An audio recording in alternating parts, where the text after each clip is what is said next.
நாமக்கல் கவிஞர் ஒன்று சொல்லுவார். வால்மீகியும் ராமாயணம் பாடினார், கம்பரும் ராமாயணம் பாடினார். இது எதுக்கு ஒரே கதை?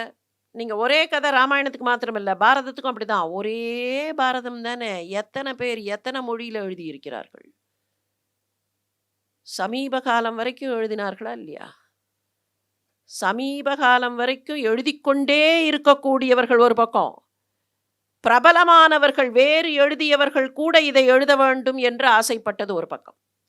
நீங்க இதை எழுதுவது ஒரு பக்கம், வேற எத்தனையோ ஒர்க்ஸ் எழுதி they have already to their credit அப்படின்னு இருக்கக்கூடியவர்கள் கூட, இல்லை மகாபாரதத்தையும் கொஞ்சம் எழுதிடணும், பாண்டவர் பூமி எழுத வேண்டும் என்று வாலி ஆசைப்பட்டாரா இல்லையா? பாண்டவர் பூமி எழுதினாரா இல்லையா?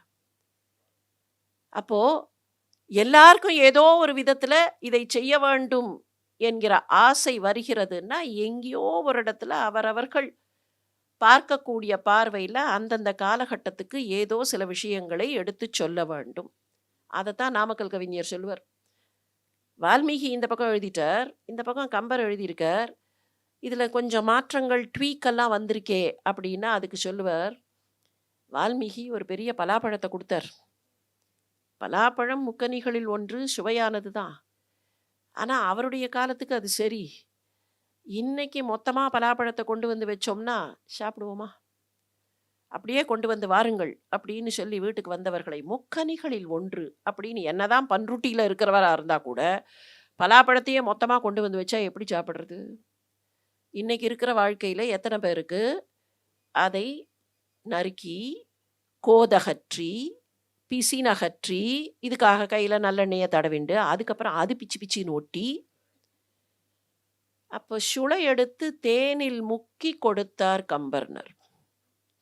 இவர் மொத்த பலாப்பழத்தை கொடுத்தார், அதை பிசினெல்லாம் அகற்றி விட்டு அப்படியே முக்கி எடுத்து கொடுத்தார்னா, இந்தந்த காலத்திற்கு என்னென்ன வேண்டுமோ அதையும் அதில் பார்க்க முடிந்திருக்கிறது அப்படிங்கிறது அதனுடைய பெருமை. ஆனால் இது எல்லாத்துக்கும் அடிநாதமாக அடிப்படையாக அந்த அறத்தையோ தர்மத்தையோ விட்டுவிடக்கூடாது, விட்டுவிட முடியாதுங்கிறது தான் இதை பார்க்கும்போது நம்முடைய மனசுல கோர் வேல்யூவா இருக்கணும்.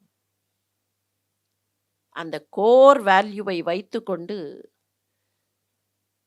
நாம விட்ட இடத்துலேருந்து கதையை தொடருவோம்.